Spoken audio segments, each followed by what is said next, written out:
আল্লাহর কাছে সবচেয়ে প্রিয় আমল কি? আল্লাহ তাআলা বলেন, আমি মানুষকে বাবা মার সঙ্গে উত্তম ব্যবহার করার জোর নির্দেশ দিয়েছি যদি তারা তোমাকে আমার সঙ্গে এমন কিছু শরিক করার জোর প্রচেষ্টা চালায় যার সম্পর্কে তোমার কোনো জ্ঞান নেই, তবে তাদের আনুগত্য করো না। আমার দিকে তোমাদের ফিরে আসতে হবে, এরপর আমি তোমাদের বলে দেব যা কিছু তোমরা করতে। সূরা আনকাবুত আয়াত নাম্বার ৮। আল্লাহ তাআলা এই আয়াতে তার প্রিয় একটি আমল বাবা মার সঙ্গে উত্তম আচরণ করার কথা বলেছেন। এটি ইসলামের অনেক গুরুত্বপূর্ণ আমল ও বটে। এ আয়াতের ব্যাখ্যায় হাদিসে পাকে আরও দুটি আমলের কথা উঠে এসেছে যে আমলগুলো আল্লাহ তাআলার কাছে প্রিয়। হাদিসে পাকে এসেছে, হযরত আব্দুল্লাহ ইবনে মাসউদ রাদিয়াল্লাহু আনহু বলেন, আমি রাসূলুল্লাহ সাল্লাল্লাহু আলাইহি ওয়াসাল্লামকে জিজ্ঞাসা করলাম, আল্লাহর কাছে সবচেয়ে প্রিয় আমল কি? নবীজি সাল্লাল্লাহু আলাইহি ওয়াসাল্লাম বলেছেন, যথাসময়ে নামাজ আদায় করা। আমি আবার জিজ্ঞাসা করলাম, তারপর আল্লাহর কাছে সবচেয়ে প্রিয় আমল কোনটি? নবীজি সাল্লাল্লাহু আলাইহি ওয়াসাল্লাম বলেন, বাবা মায়ের সঙ্গে উত্তম আচরণ করা। আমি আবার জিজ্ঞাসা করলাম, তারপর আল্লাহর কাছে সবচেয়ে প্রিয় আমল কোনটি? রাসূলুল্লাহ সাল্লাল্লাহু আলাইহি ওয়াসাল্লাম বলেন, আল্লাহর পথে জিহাদ করা। সহিহ বুখারী ও মুসলিম। এ হাদিসে বাবা মায়ের সঙ্গে উত্তম আচরণকে নামাজের পরে এবং জেহাদের আগে উল্লেখ করা হয়েছে। এক্ষেত্রে প্রমাণিত যে বাবা মায়ের সঙ্গে উত্তম আচরণ ও তাদের খেদমত করা অনেক সৌভাগ্য ও কল্যাণের কাজ।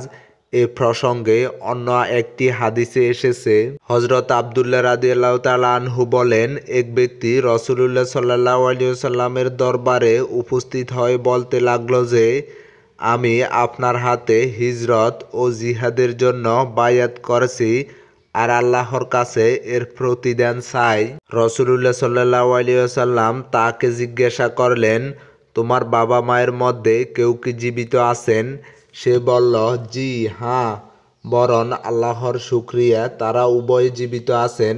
রাসূলুল্লাহ সাল্লাল্লাহু আলাইহি ওয়াসাল্লাম বললেন, তাহলে তুমি কি সত্যি আল্লাহ থেকে তোমার হিজরত ও জিহাদের পুরস্কার চাও?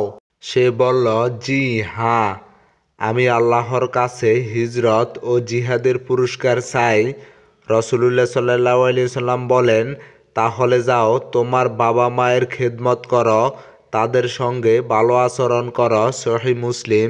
উল্লেখিত হাদিসেও তিনটি আমলের কথা বলা হয়েছে, তা হল ইসলামের জন্য হিজরত এবং জিহাদ, অথচ রাসূলুল্লাহ সাল্লাল্লাহু আলাইহি ওয়াসাল্লাম এই দুটি আমলের চেয়ে বাবা মার খেদমত ও তাদের সঙ্গে উত্তম আচরণকে উত্তম আমল হিসেবে তুলে ধরেছেন।